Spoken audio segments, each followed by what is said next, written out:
کوئٹہ میں بہت سارے بی ایل اے اور بی ایل ایف کے جانباز جو ہے جنگجو داخل ہو چکے ہیں اور کوئٹہ کے باہر بھی بیٹھے ہوئے ہیں، جو سگنل کا انتظار کر رہے ہیں کہ جیسے ہی ان کو سگنل ملے گا وہ بھی کوئٹہ پر حملہ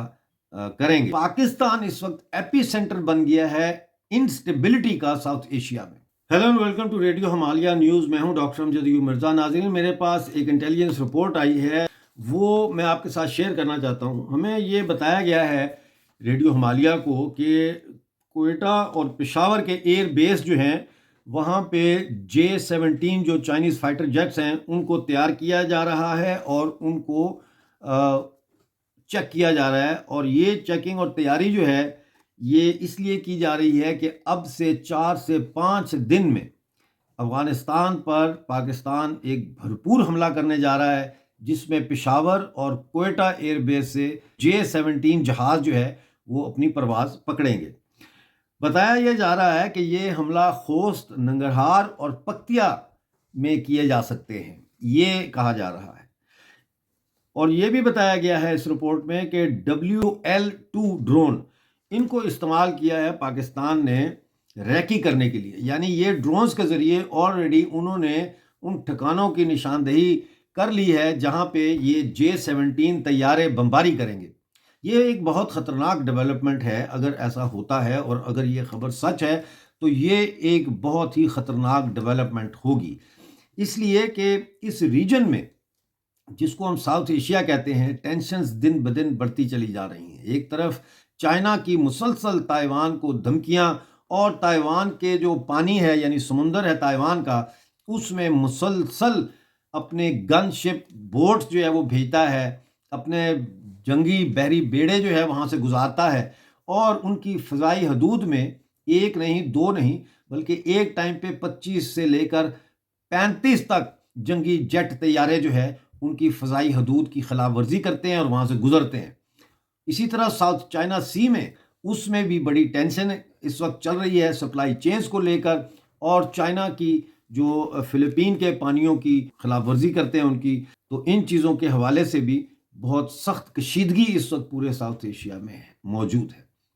ادھر ہم دیکھیں تو بنگلہ دیش میں جو جہادی تنظیمیں ہیں وہ دن بدن طاقت پکڑتی جا رہی ہیں، اور وہاں کے جو چیف ایگزیکٹو ہیں محمد یونس، جو سربراہ ہیں اس وقت بنگلہ دیش کے، وہ الیکشن کی کوئی تاریخ دینے سے قاصر ہیں، وہ الیکشن کی کوئی تاریخ نہیں دے رہے، جس پر بنگلہ دیش کے آرمی چیف وقار الزمان نے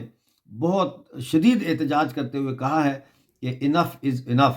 ہم 7-8 مہینوں سے سیکیورٹی کا کام کر رہے ہیں جو ہمارا کام نہیں ہے، اور ہمیں واپس اپنی بیرکس میں جانا ہے، تو آپ الیکشن کرائیں۔ جس کا مطلب یہ ہے کہ فوج سیاست پر گہری نظر رکھ رہی ہے بنگلہ دیش میں۔ ادھر جو نارتھ ایسٹرن بارڈر ہے انڈیا کا، وہاں سے برابر بنگلہ دیش کی طرف سے انفلٹریشن کی جا رہی ہے، اور ادھر کشمیر کی طرف سے بھی پاکستان جو ہے وہ اپنے گھس بیٹھیے بھیج رہا ہے، جیسے موقع ملتا ہے وہ بھیجتے ہیں، وہ باز نہیں آ رہے۔ تو پاکستان اس وقت ایپی سینٹر بن گیا ہے انسٹیبلٹی کا ساؤتھ ایشیا میں، اور اگر یہ حملہ افغانستان کے اوپر کرتے ہیں، اور افغانستان ظاہر ہے کہ پھر وہ خاموش تو نہیں بیٹھیں گے، وہ اگر ریٹیلیشن میں حملہ کرتے ہیں تو یہ کہنا غلط نہیں ہوگا کہ ایک انڈکلیئرڈ وار، یعنی دونوں طرف سے وہ جنگ کا اعلان تو نہیں کریں گے لیکن ایک انڈکلیئرڈ وار کا آغاز ہونے جا رہا ہے افغانستان اور پاکستان کے بیچ میں، جس کے بڑے دورس نتائج اس پورے خطے پر ہمیں دیکھنے کو ملیں گے۔ لہٰذا یہ خبر میں ایک دفعہ پھر آپ کو بتا دیتا ہوں کہ پشاور اور کوئٹہ جو ایئر بیس ہیں وہاں پہ J-17 چائنیز فائٹر جیٹس جو ہے ان کو تیار کیا گیا ہے، ان کو چیک کیا جا رہا ہے، اور اس کا مقصد یہ ہے کہ 4 سے 5 دن کے اندر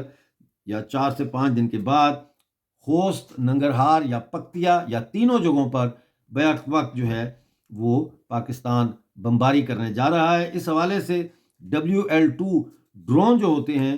وہ ریکی کر چکے ہیں ان علاقوں کی، اور نشاندہی کر چکے ہیں کہ کس کس جگہ پہ انہوں نے بمباری کرنی ہے۔ دوسری طرف کوئٹہ کے اندر ہائی الرٹ ہے اس وقت، اور کوئٹہ کے جو IG پولیس ہیں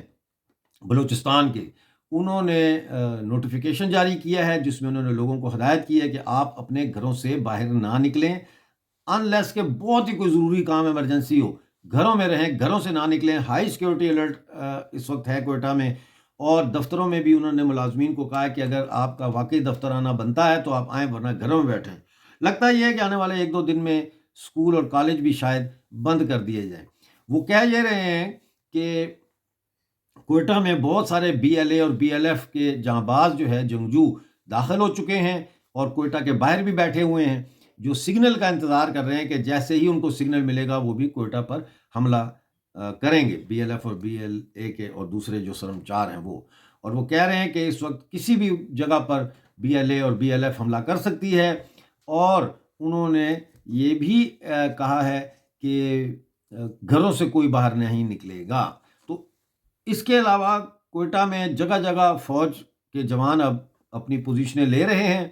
تمام جو اہم سرکاری عمارتیں ہیں وہ فوج وہاں موجود ہے، فوج وہاں پہرا دے رہی ہے۔ اب دیکھنا یہ ہے کہ یہ جو انہوں نے ہائی الرٹ کیا ہے اس کے پیچھے اس کی کیا حقیقت ہے، کیا واقعی میں بی ایل ایف اور بی ایل اے کے اور دوسری سرمچار جو ہیں تنظیموں کے سرمچار وہ بلوچستان کے اس دارالحکومت کوئٹہ میں داخل ہو چکے ہیں؟ کیا واقعی میں کوئی بہت بڑا حملہ ہونے والا ہے، یا اس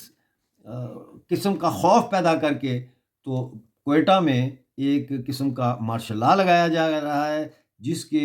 بعد وہاں پہ بھی اب گھر ٹو گھر جو ہوتا ہے، ہاؤس ٹو ہاؤس سرچ کر کے تلاشیاں لے کے وہ ڈھونڈ رہے ہیں ایسے لوگوں کو جن کو وہ جبری طور پر لاپتہ کر سکیں۔ دوسری طرف 8 مارچ آ رہی ہے۔ 8 مارچ کے حوالے سے بلوچ یکجہتی کمیٹی اور لاپتہ افراد کے خاندانوں کے جو خواتین ہیں انہوں نے اپیل کی ہے کہ 8 مارچ کو پورے بلوچستان میں جہاں جہاں پہ بھی 8 مارچ کا دن منایا جائے گا، یعنی انٹرنیشنل وومن ڈے، عالمی جو دن ہے خواتین کا منایا جائے گا، اس میں انہوں نے لوگوں کو کہا ہے کہ پلیز بھرپور شرکت کریں اور ان کا ساتھ دیں، اور اس میں مردوں کو بھی دعوت دی گئی ہے کہ وہ بھی اپنے شامل ہو سکتے ہیں ان احتجاجی ریلیوں میں۔ تو بلوچستان ظاہر ہے اس وقت ایک بوائلنگ پاٹ ہے، اور دیکھتے ہیں کہ بلوچستان کا جو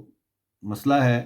یہ کیسے حل ہوتا ہے۔ میں نے آلریڈی یہ اپیل کر دی ہے کہ بلوچستان کے سرمچاروں کے قائدین اور پاکستان کی ریاست کو ایک نیوٹرل ملک میں مذاکرات شروع کر دینے چاہیے۔ اور اس کے بعد کچھ لوگوں نے نیچے لکھا کہ پتہ نہیں شاید میں پاکستان کی طرفداری کر رہا ہوں، ایسی بات نہیں ہے۔ اتنے تو بیوقوف نہیں ہیں آپ لوگ کہ آپ لوگ یہ سمجھیں کہ ڈاکٹر جو ہے وہ پاکستان کی طرفداری شروع کر دے گا۔ میں یہ کہہ رہا ہوں کہ اب جو دوحہ کو میں نے سلیکٹ کیا ہے کہ دوحہ میں مذاکرات ہونے چاہیے، ان کا مقصد یہ نہیں ہے کہ بلوچ کو میں کہہ رہا ہوں کہ آپ ہتھیار ڈالیں، اس کا مقصد یہ ہے کہ پاکستان کو میں کہہ رہا ہوں کہ بیٹھ کے بلوچ سرمچاروں سے اب اقتدار کی منتقلی کے حوالے سے مذاکرات شروع کرو۔ جیسے امریکہ اور طالبان کے مذاکرات ہوئے تھے نا، تو اس میں امریکنز طالبان کے ساتھ یہ ڈسکس کر رہے تھے کہ ہم آپ کو اقتدار منتقل کر کے اپنی فوجیں واپس نکالیں گے۔ تو وہ والے مذاکرات جس میں پاکستان بلوچ سرمچاروں کے ساتھ بیٹھ کر یہ بات کرے کہ اچھا جی ہم فلاں تاریخ تک آپ یہاں سے نکل رہے ہیں اور ہم اپنی فوجیں نکال رہے ہیں وغیرہ وغیرہ۔ اور اس کے اندر 2 چیزیں اہم ہیں، ایک تو یہ کہ بلوچستان سے پاکستان کی فوجوں کو مکمل طور پر نکال دیا جائے، اور دوسرا یہ کہ 1948 سے لے کر اب تک جو بلوچستان کی لوٹ مار کی ہے پاکستان نے، اور جو جنگیں مسلط کی ہیں بلوچستان کے اوپر، اس کا جنگی تاوان کتنا ہونا چاہیے، اور وہ جنگی تاوان پاکستان ادا کرے بلوچستان کو۔ یہ ہے مذاکرات کا مطلب۔